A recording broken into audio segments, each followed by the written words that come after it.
You know, a lot of times what you want in situations in baseball, when you have an embarrassing situation happen to you, is that, and in baseball, when you have an off day, the good thing is a lot of times you're able to get a next day and respond from it. You know, you'll play 55 regular season games this year because you should have played 56, but one got canceled. And that is the beautiful thing about baseball. And when you have those off days, and I'm not saying Jared Jones had an off day yesterday at all. He had a multi-hit game yesterday. But you want your elite players, your really good players to respond, right?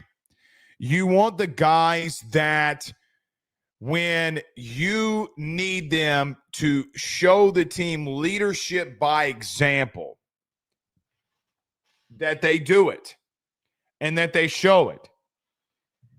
And baseball, more than any of the other big three, football, basketball, baseball, baseball is the most humbling. It's the hardest. But then when you have a situation where your guy at the plate, your dude, Jared Jones goes 3 for 3 with 2 walks and 2 bombs. I'll take that. I'll take that. Last night, guys, does it suck? Yes. Today you came into the game tied with Auburn and tied with Vandy at 17-11 in the conference. Auburn got their shit kicked in, and Vandy had to walk it off against Kentucky. And you win another one of these and you get to 19 wins, we'll see you in the top 8. That's the only thing that matters. Last night I started off the post game and said, hey, you know what? When you listen to a post game, you got to take them in 1 game sample sizes. I must have said it 1,000 times. And you do have to take them in 1 game sample sizes. Because if you don't, and you allow what I used to do in my early career a lot, man, a lot. If in baseball you allow your emotions to overcome you, you will be looking down the barrel of getting embarrassed, your damn self, for overreacting. And your guys will come back and respond. You know, a lot has been made of this team. And from the season outlook, they go and win it tomorrow, guys. They're in the driver's seat for what they need to do. They're in the driver's seat. Because this team is different at home. Go take it tomorrow and go continue to do what you're destined to do.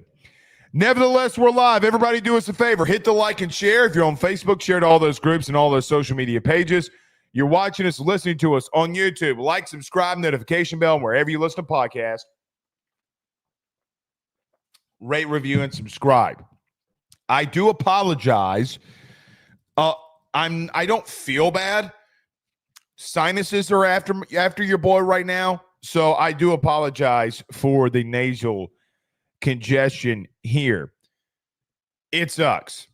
It royally sucks. I might get them twice a year, and my voice starts getting bad, and I think it makes the show overall really shitty. But we're going to have a good night. If you're on YouTube, hit the like and share. I greatly appreciate it. Closing in on 10K subs. We appreciate it if y'all do that. Before we get to comments and stuff, before we get rolling the show, let's do this. Let me pay some bills, and let's get moving here. Every postgame show is brought to you by our good friends over at betonline.ag. Go over to betonline.ag today by using that promo code BELIEVE50. That's BELIEVE50, BLEAV 50 to receive a 50% off welcome bonus on your first deposit. BetOnline, where the game starts. And our good friends over at Service Hawk Digital Media with the right leads, smart systems, and real growth. Get a marketing system that works for you today. Go over to servicehawk.io. That's servicehawk.io today to get those right leads, smart systems, and real growth. Let them set you up with top-tier SEO. so that they can get your business on top. That's Service Dog Digital Media, where the game starts and where they soar above the competition. Also, our good friends over at GetGrandSlamAir.com. That's GetGrandSlamAir.com. Grand Slam Heating and Air is your one-stop shop for every AC repair that you need. Guys, summer is fast approaching. Guys, give them a call. Do their monthly service for $18.95 a month. You do that, you have the peace of mind going into the summer, $20 to make sure that you have that peace of mind. Your kids, your loved ones are going to be home during the summer.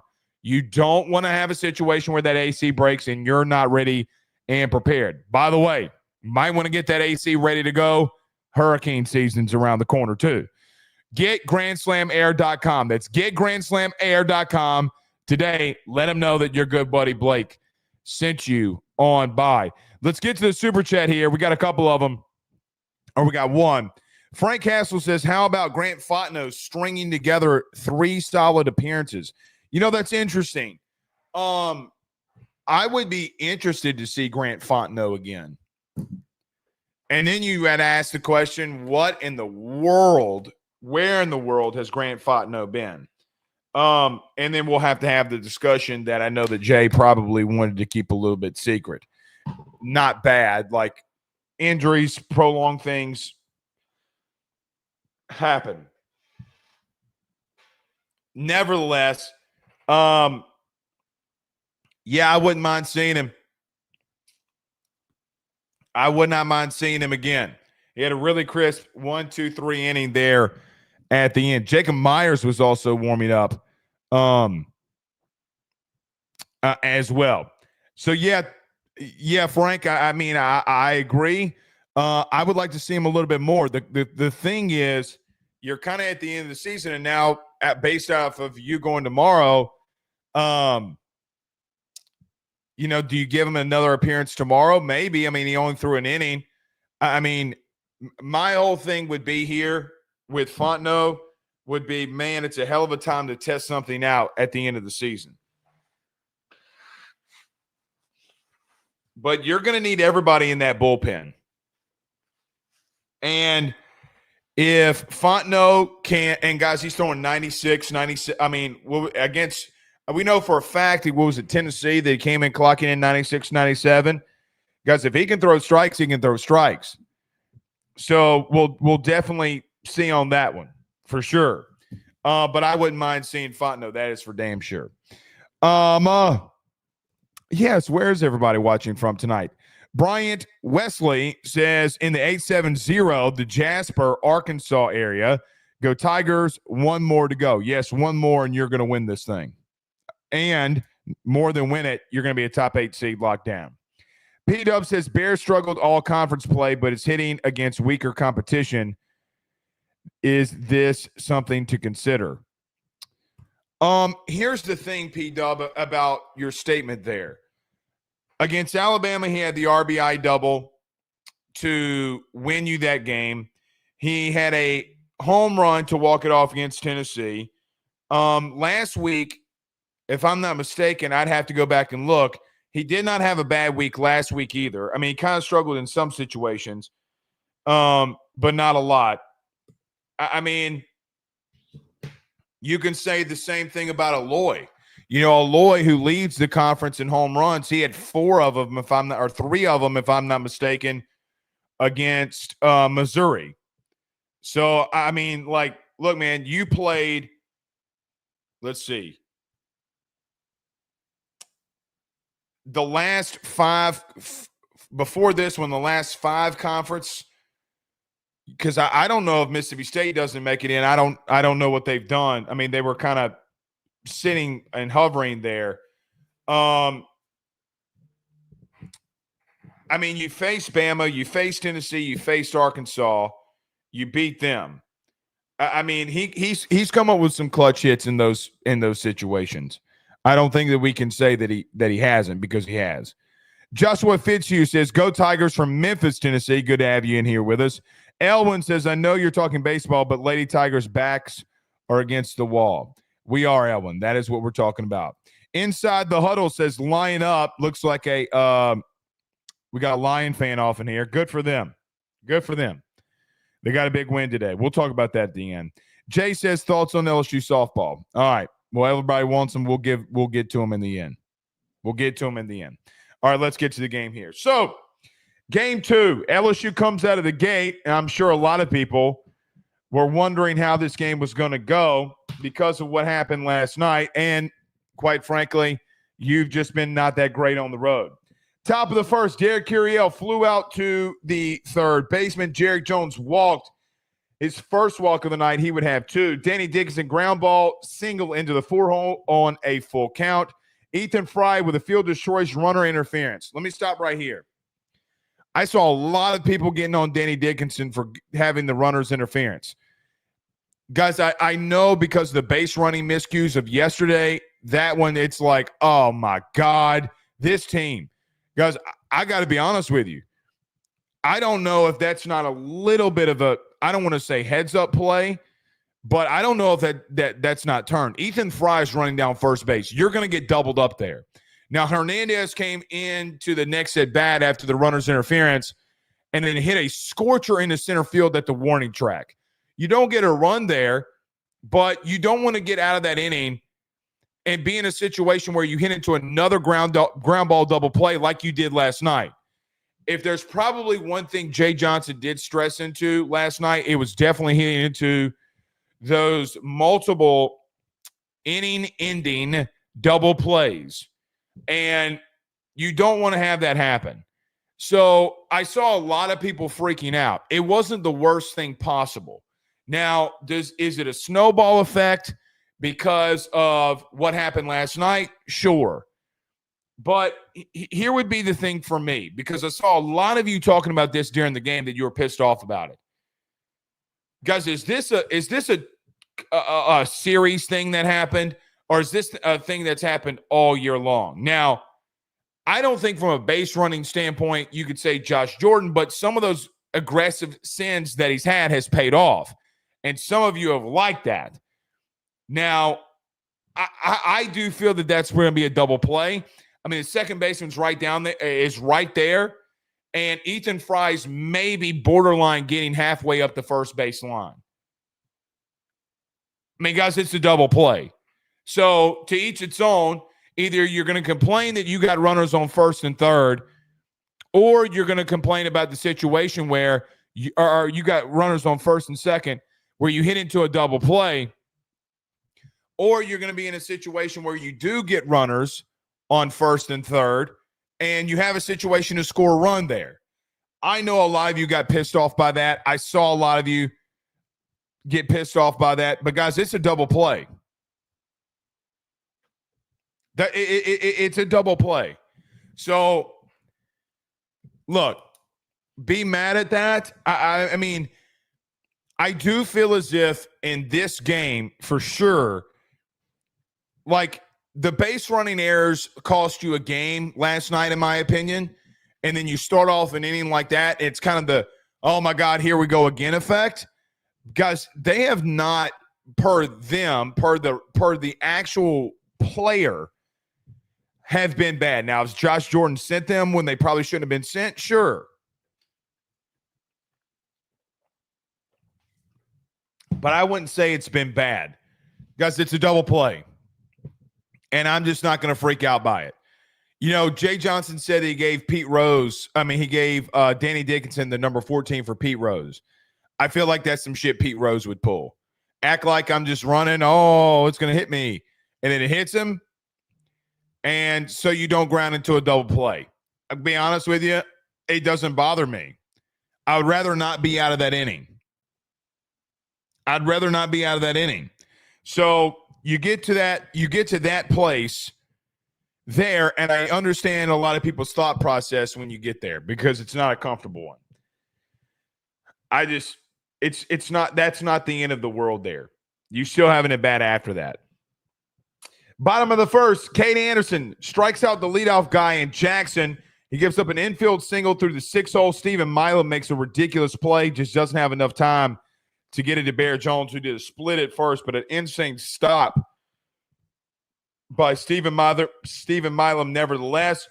Kazmir hits a fly ball into center field where Chris Stanfield doesn't even have to move, and he gets Jones to strike out. So the first inning for Cade Anderson, who, guys, I know what the big question was going into the night. You know it. I know it. Everybody knows it. The big question going into the night, which probably is not on everybody's forefront of their mind because of losing last night, but how does Cade Anderson look after coming out of a game? Was it really a cramp? Well, looked like it was a cramp. So he gets out of the bottom of the first unscathed. Top of the second, Pearson leads off by getting hit in the elbow by a pitch. Stephen Milam walks. This is some of the stuff that I'm talking about the lack of execution on the road. When you put pressure on a team and you got to capitalize and you don't do it. First two batters of the second inning, Pearson gets hit and Stephen Milam draws a walk. And I thought tonight's game was very well announced outside of them saying Cade Anderson's biggest performer or longest performance was 112 pitches when it was Oklahoma at 135 in a complete game. You had a critical situation with no outs and 2 runners on. And I don't mind the call of Michael Braswell, who did lay a bunt down later in the game, for him to bunt. I don't mind the call. I mind 2 things there. I mind the execution, number 1, because even if Jay Johnson calls a bunt, you got to lay it down. Number 2, I don't like the call because Braswell's at the plate. Now, does he have a bad night? Does he go 0 for 4? Fine. I understand that. The night before, he goes 3 for 3. And then last year in the SEC tournament, he had a couple of massive hits for you in Hoover to win you a game against the team that he formerly played on. I do think that there are times in baseball where you can get a guy out of a rhythm by some things that you try to get them to do. Michael Braswell lays down a bunt, and he pops it up in the air, which is a ridiculous play by the pitcher. He's got to come off the mound. He dives. He gets it. I hate the execution, and I just don't know if I wouldn't have let Brazzy swing it there.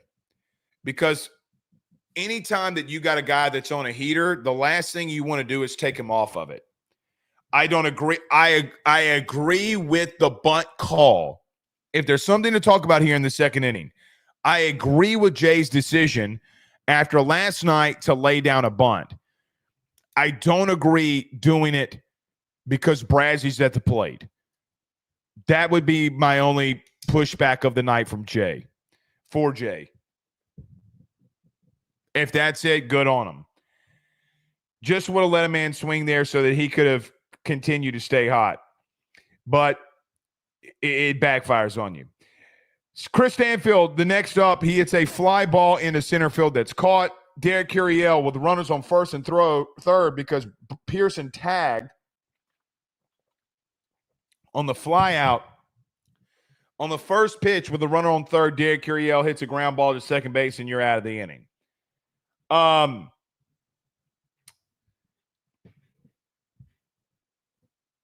2 runners on, no outs, man. You got to execute. I mean, it's as simple as that. But that one backfired on you there.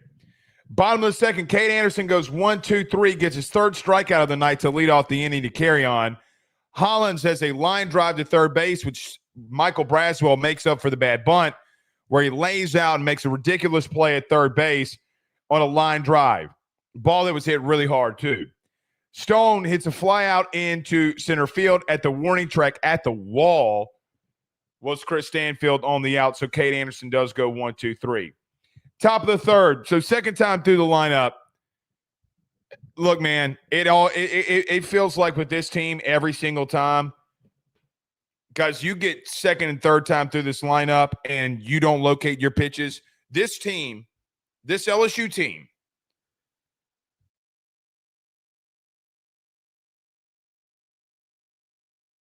This LSU team who has the opportunity tomorrow to have 19 SEC wins, and we've made a lot of them. This team, when they are on one, they can get on one. It doesn't really matter the opponent. Second time through the lineup, you start in the top of the third. You lead off the inning with a home run by Jared Jones in the right center field. And from this moment on, Jared Jones would spark what would lead the night. A ball that's left right over the middle of the plate, but down. He takes the ball to right center field and gets you on the board first. This team, when they want to be, can be dangerous. Especially if this dude is the one that starts getting dangerous for you. I will remind you of something, which is funny. You know, the last series of SEC play a year ago, Jared Jones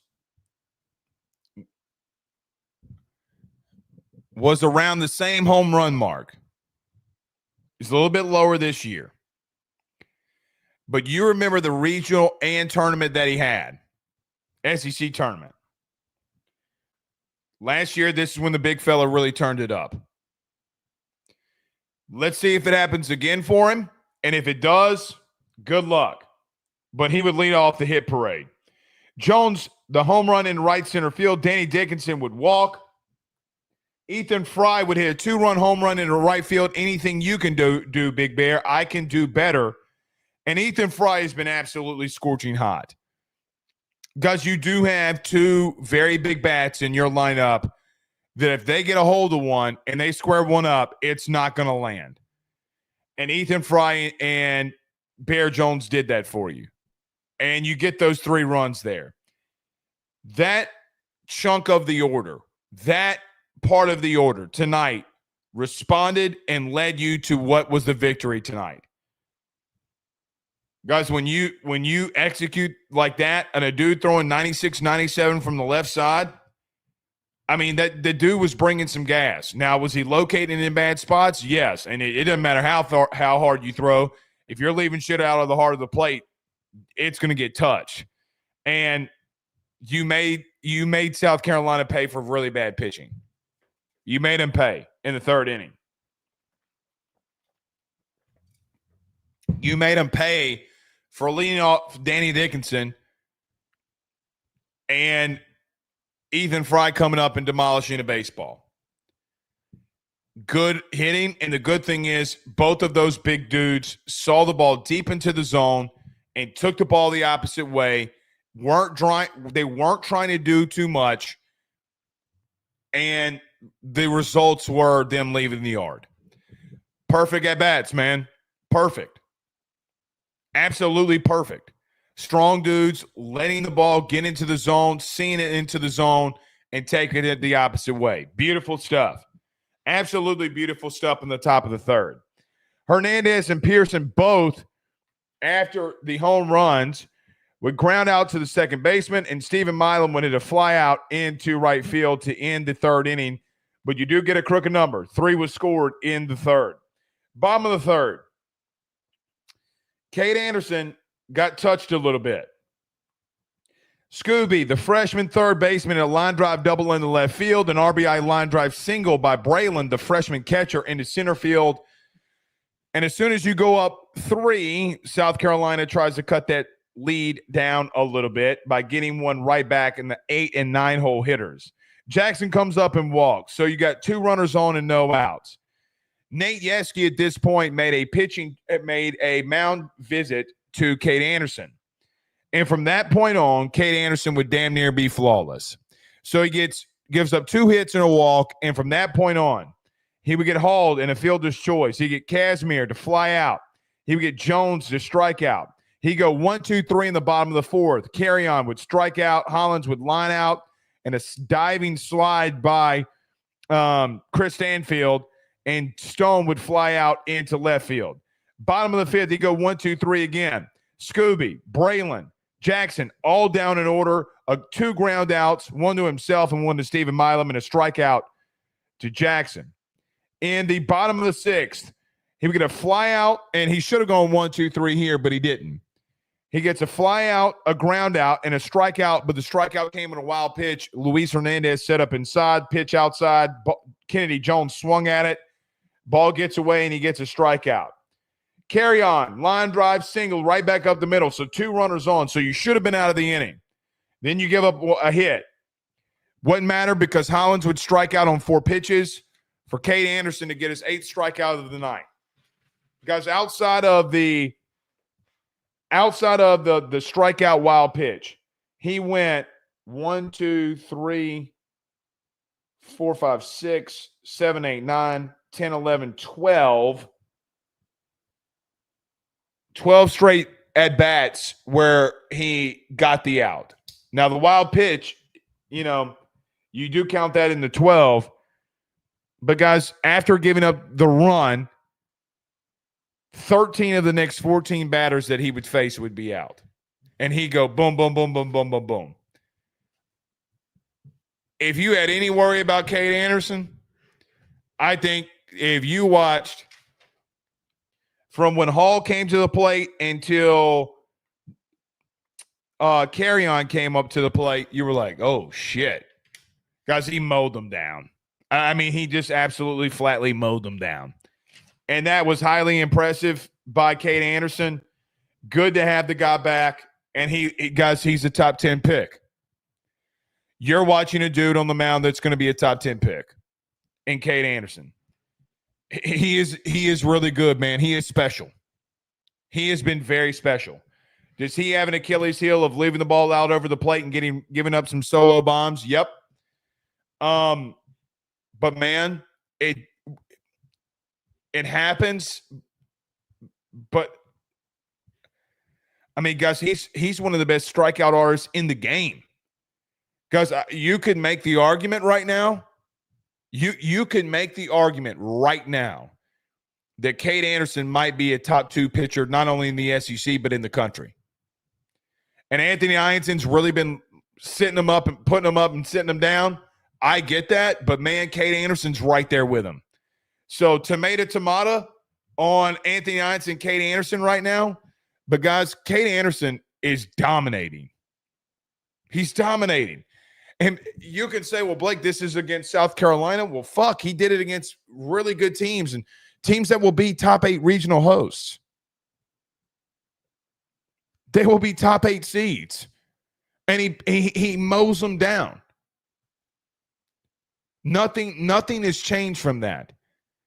So you get the 3 runs. Cade Anderson gives up a run by himself and then locks in and just shuts everybody down. He shuts them down.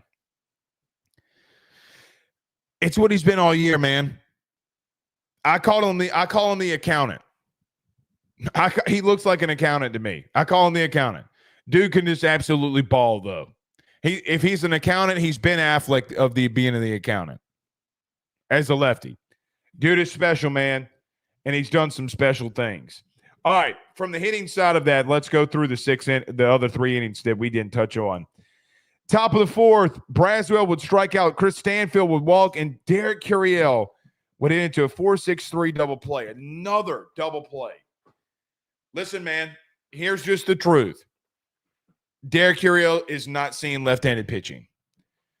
As the season has gone on, he's had struggles, but guys, the struggles have mainly come against him seeing a lot of lefties.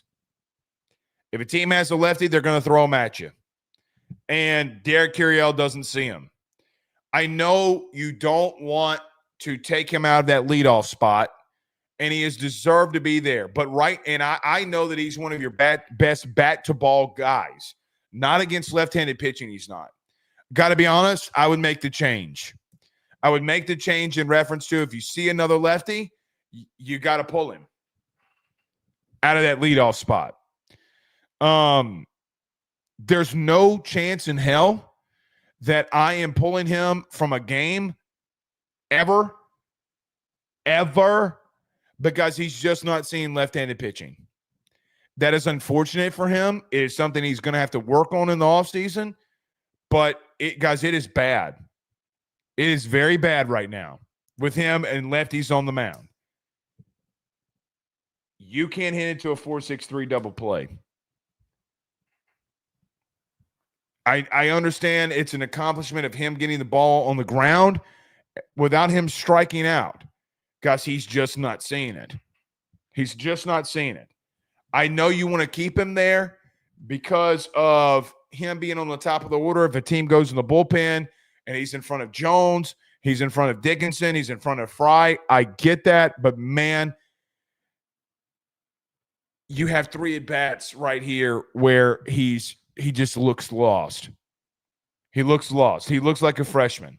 The humanity is starting to show.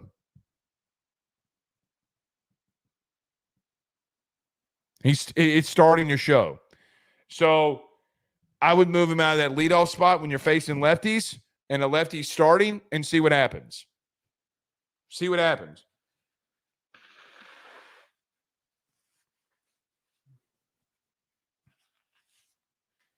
I mean, guys, it can't. He can't be much worse than what he is right now against left-handed pitching. So it's unfortunate, but you got to. I think you got to make a change there because he hasn't hit it all year effectively. Guys, he's hitting well below 200, well below 200 against left-handed pitching. Top of the 5th, Jones will get a ground ball single into the 5 and 6 hole. Danny Dickinson would walk. Ethan Fry would hit a line drive single in the left field. So bases loaded, no outs. And the first thing I thought about was, man, just execute, get a run. This team has left the bases loaded a lot this year. In critical situations, just get a run. Luis Hernandez hits an RBI sac fly in the right field. Do a job, kid. Do a job, kid. He does. You get a run. You go up 4-1, and good. Wait, that's how you execute right there. Josh Pearson would lay down an RBI sac bunt to get your second run, so you get a crooked number. Listen, man, back-to-back sacrifices. So the heart of your order in Jones, Dickinson, and Fry do exactly what they need to do. And, guys, you make the right baseball fundamental play. Runner on third, less than 1 out, hit the ball in the air deep somewhere. Do a job. Josh Pearson, who is just Mr. Reliable, man. He's Mr. Reliable. And I know a lot of you want Jake Brown in the lineup. We can talk on that. And look, Josh Pearson did a job. He gets hit by a pitch. He gets an RBI sac bunt to get you your second run of the inning. I don't know what else you want from the man. I legitimately don't know what else you want from the man. So do a job, kid. Make the right baseball play. And they did. Now, stuck on Jake Brown with Pearson here. This is why Jake continues to put him in the lineup versus left-handed pitchers. I do think it's going to continue. I do agree with the decision. Guys, Jake Brown's hitting below 200 against lefties too. He's hitting below 200 against lefties too. And it's not as if that he hasn't had a lot of chances and appearances against lefties. Guys, he's lost. Pearson hits lefties better. You can hate the decision. You can want him in the lineup every time. But I see a lot of media members out here saying that, see, I told you Jake Brown needs to be in the everyday lineup. I don't necessarily disagree with that. But are you going to take out Stanfield, Curiel, or you're going to take out Fry, you're going to take out Pearson for what Jake Brown does against left-handed pitchers? Now, the same media members say that Casey Evans should have started game 1 even though he started game 3 on a Sunday. God, how stupid can we be? But then we get back into the situation. Brother, he's hitting below the Mendoza line. Guys, he's hitting below 200. Say whatever you will. I don't necessarily disagree that he shouldn't be in the everyday lineup. You're going to have to You want to put him in there for Curiel, have that discussion amongst yourselves. I don't agree with that. You want to put him in for Stanfield? I don't agree for that. I don't agree with that. Want to put him in for Fry for what? Because one dude is hitting better at the plate. If Josh Pearson in his first two ABs against another lefty is going to get hit by a pitch and do his job with an RBI sac bunt, then by all means. Now, Jake Brown comes in and gets a double down the right field line against a right-handed pitcher. Why does he come in the game for Josh Pearson? Does anybody want to raise their hand and say why? Why does Jake Brown come in that situation? There's a righty on the mound. It's not, guys, either one of two things are happening here. Either some have not watched every game of this season, or we aren't looking deep enough into what has happened during the season. It is not rocket science, man. It's not rocket science. Jake Brown has not been good against left-handed pitching. Guys, you as a team haven't been good against left-handed pitching. And quite frankly, you're trying to do something about it. You want him to keep him in there? Where do you want him to go? Jay's making the right decision. Unfortunately, for this narrative out there, the right decision right now is being made.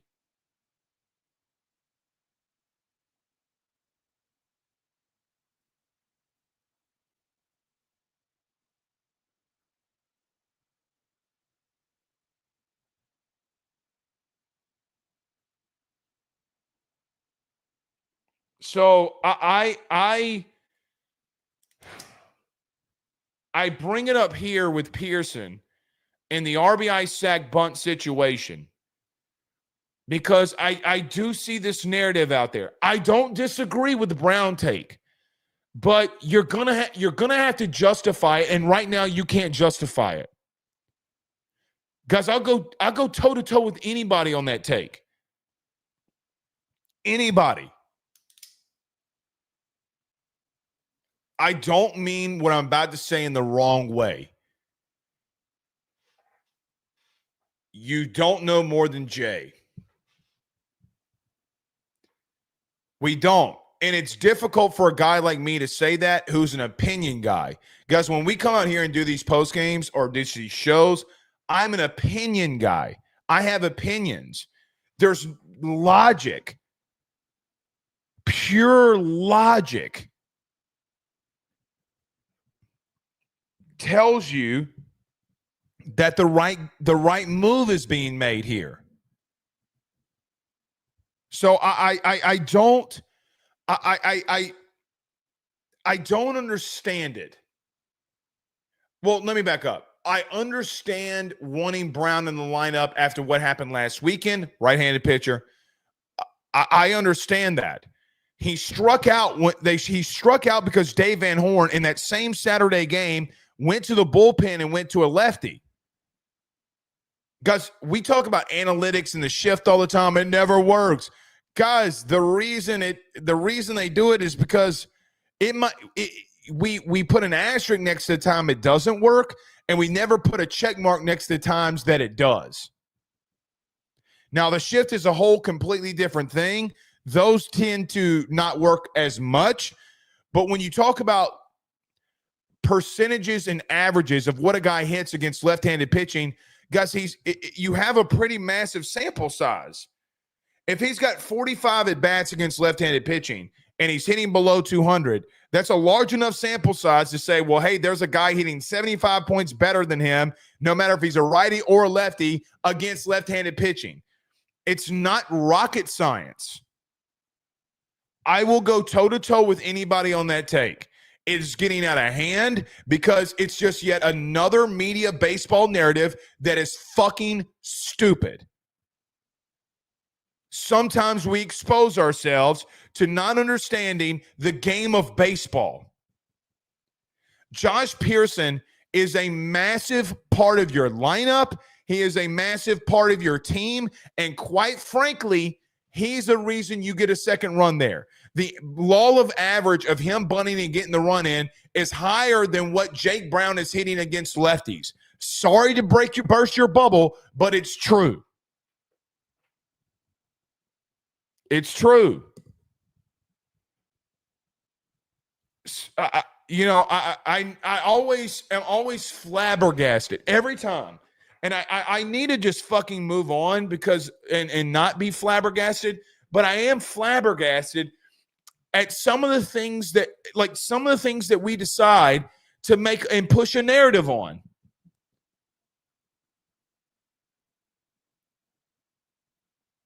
I will go heels to Jesus. Stop. Because he's not hitting left-handed pitching. If Jake Brown was hitting 265, hell, if he was hitting 250 against left-handed pitching, I would tell you, all right, let's have a borderline conversation about it. And you can disagree with Jake because he's hitting below 200. He's in the 100s when it comes to batting average against lefties. And you want to sit up here and tell me this coming from people who used to want Will Safford as your shortstop.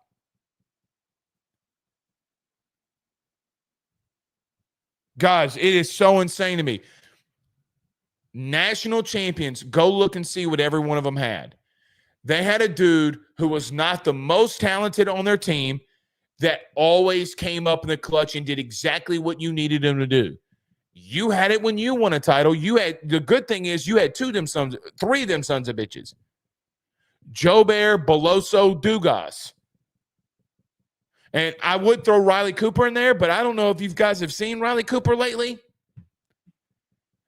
And in spring training, he shoved.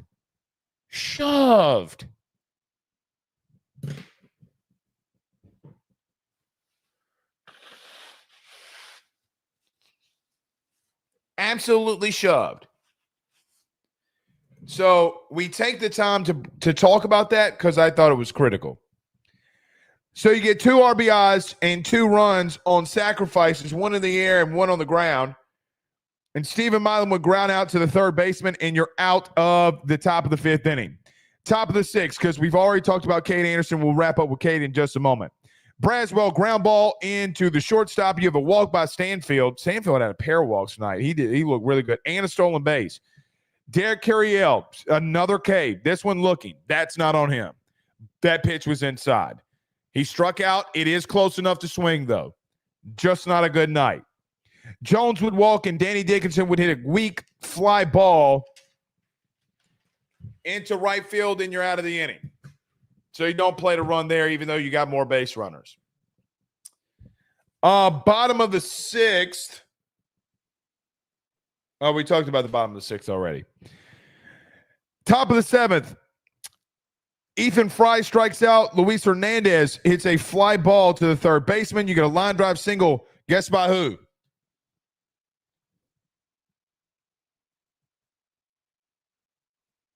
Guess by who? We just got done talking about it. In the chat, who hit the line drive down the right field line? No, it's not Jake Brown. It wasn't Jake Brown. This is the bat before Jake Brown came in. I see JB. It wasn't JB. Guess who it was? It's Josh Pearson. Now, in the... What inning was this when Brown would come in? In the top of the 9th is when Jake Brown would come in. So remember the conversation that we just had about Pearson. Remember? He gets hit by a pitch. He's got an RBI sacrifice and a line drive down the right field line.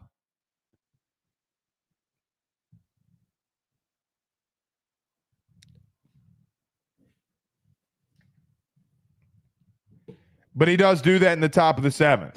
Jesus, Mary and Joseph. Anyway.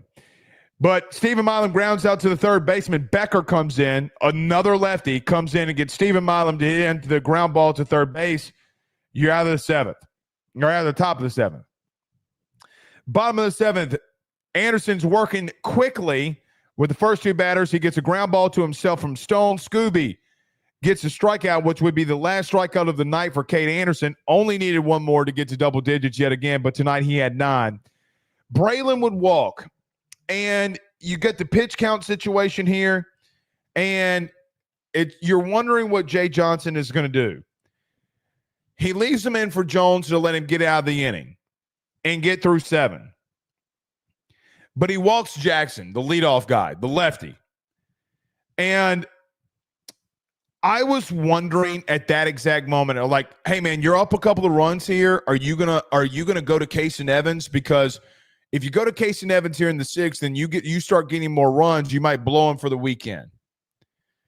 And I understand Jay's decision and not letting Cade Anderson with pitch count and everything going on finish it out. He's already over 100 at that point. He goes and gets Casey Evans and the after 6 2/3 innings from Cade Anderson. Listen, let's stop on Cade right quickly before we get to that situation. So 6 2/3 innings, 9 strikeouts, 1 earned run, 1 walk, or 2 walks, excuse me. Guys, there's not really, if I'm being honest, there's probably not much more that Cade Anderson could have done for me that would have made me been like, oh no. He did everything I expected him to do tonight. Just couldn't get that last out to get through 7 and make it a very, very solid night, which it kind of already was a very, very solid night. Guys, it was a great night for him. Gave up a run. After that, he shoved. He put him up. He put him down. They couldn't do shit. He just couldn't finish. He ran out of gas there in the 7th. I mean, you have one of the best 1-2 duos from the starting pitching standpoint in the country. With that being said, I am thrilled that last week all of our hearts sank after the Anderson situation, and he's back, and he comes in there against South Carolina and shoves. Hell of a night for Cade Anderson. That is for damn sure. Guys, I think he's one of the best pitchers in the SEC. I think Leon Doyle will win any pitching award, SEC Pitcher of the Year. I think he will win that. Deservingly so. I think he's also very well qualified for it. But I mean, I don't know how you don't look at what Cade Anderson's done and say to yourself, holy shit. Holy shit. Cade's been right there, man. Top of the 8th. Or Kaysen Evans gets out of the inning with a ground ball by Hall to third base, and you're out of it. Top of the 8th, you get a fly ball in the right field. Chris Stanfield would walk again. Braswell would hit the fly ball in the right field. Stanfield would walk. You get a fly out in to left field by Derek Curiel at the warning track, so that's some good news. He's getting the ball to the warning track. And then Jared Jones would come up and in his second home run into center field, the second one of the night into center field. And what was an absolutely fantastic game for Jared Jones. Listen, man, 3 for 3, 2 walks. You want your best hitters to respond, and he did. Multi-home run game. Let's do it again tomorrow. And, guys, you seal your deal. You seal the fate for being this team will finish 3rd in the SEC or tied for 3rd in the SEC more than likely. Because you win tomorrow, it's over. It's over. Next week, everything's lanyap at that point. Everything's lanyap. So go and do it, man. Go and do it. I don't want to hear the conversations that people are going to want to have about the RPI. No way. There's no way that LSU's getting left out of the top 8. You win tomorrow. None. 0. Zilch. Nada. If you want to win a game in the SEC tournament, by all means, go right the fuck on ahead. I could care less. But for sure, win tomorrow. And for Blake Ruffino's opinion and standpoint, guys, I'll see you in Baton Rouge because that's where the hell we're going to be. So second home run for Jones. Danny Dickinson gets an error by the shortstop, so he gets on base, and then Fry would strike out yet again to get out of the 8th inning. Evans kind of got in a little bit of trouble. He had some command issues tonight. Get a line drive single back up the middle. He hit a batter. He does get a 4-6-3 double play, but he gives up a walk and a fly out. So even on his best night, he made South Carolina look silly. Top of the 9th, Kimball comes in, Hernandez with line drive into left field on the warning track. To the warning track. Jake Brown. So here we go. Right-handed guy in. Here comes Jake Brown for Josh Pearson. Because they're interchangeable right now. Unfortunately, that's where Jake's going to go, and I don't disagree with him. It's a line drive double down the right field line.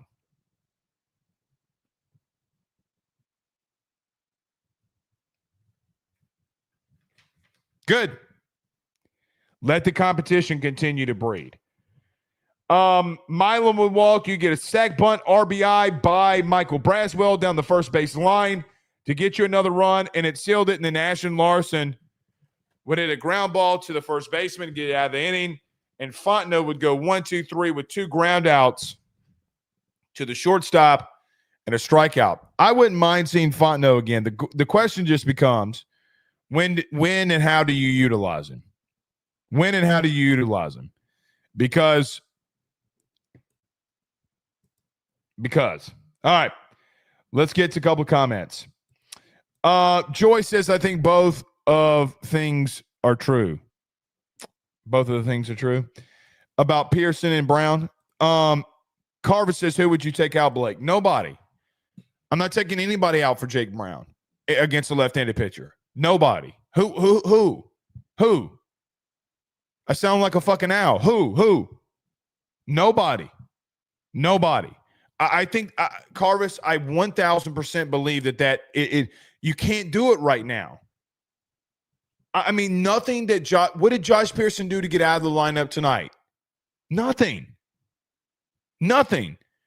I really believe that it's just such a horrible narrative. Really. I really do.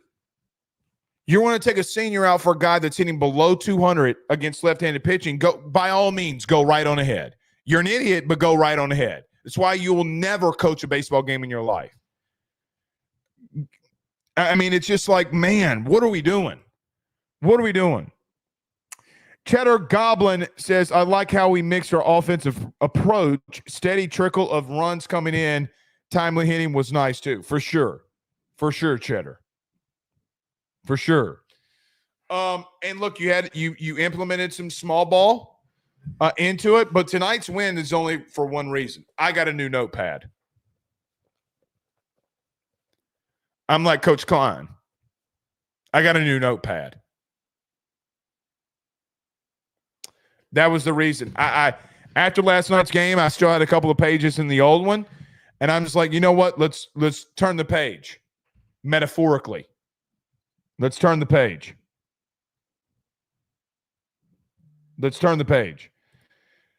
Curiel says, Steven, question mark, on who you would take out. No, I'm not taking out Curiel. You got to let Derek Curiel figure it out.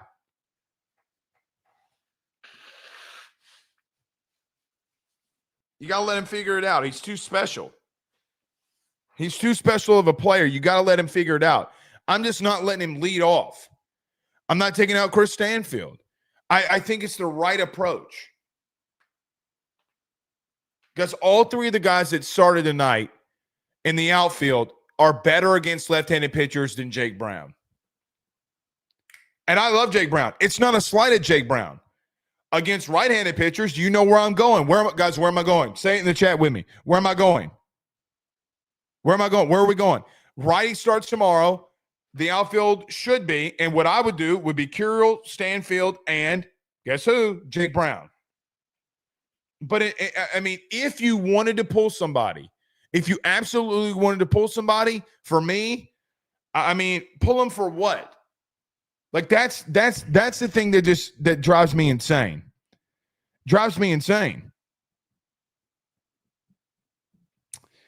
Carver says, valid points. Other pundits say JB will transfer next year because he doesn't start, but I like your take. Guys, he ain't transferring. Y'all think Louisiana stronghold, Jake Brown, who loves LSU, is transferring when he's already a starter? Because he's getting taken out because he's not performing against left-handed pitching. He's going to transfer. Get out of my face. To where? Where?